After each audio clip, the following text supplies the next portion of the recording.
بسم اللہ الرحمن الرحیم۔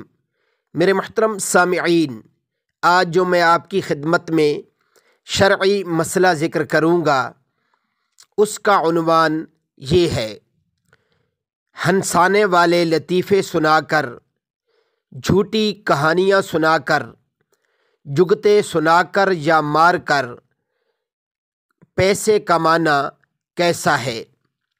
کیا ایسی چیزوں کی کمائی جائز ہے؟ میرے محترم سامعین، اس شرعی مسئلہ کا جواب خوب توجہ سے سماعت فرما لیجئے۔ لطیفہ گوئی یعنی لوگوں کو ہنسانا یا کہانیاں سنانا، یہ وہ چیزیں ہیں اگر جائز حدود میں ہوں تو گنجائش ہے، مگر ان کو پیشہ بنانا مکروہ ہے۔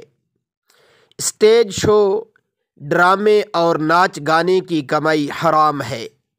ایسی کمائی سے حج کرنا ایسا ہے جیسے کوئی اپنے بدن اور کپڑوں پر گندگی مل کر کسی بڑے کی زیارت کے لیے اس کے گھر جائے۔ میرے محترم سامعین، یہ ساری چیزیں فضول باتوں میں آتی ہیں اور فضول باتیں اللہ کو پسند نہیں ہیں۔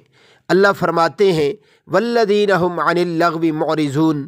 جو جنت الفردوس کی صفات ہیں ان میں سے ایک صفت یہ بھی ہے، وہ لوگ بھی جنت الفردوس کے مستحق ہوں گے جو فضول باتوں سے، فضول چیزوں سے اعراض کرتے تھے۔ وآخر دعوانا ان الحمد للہ رب العالمین۔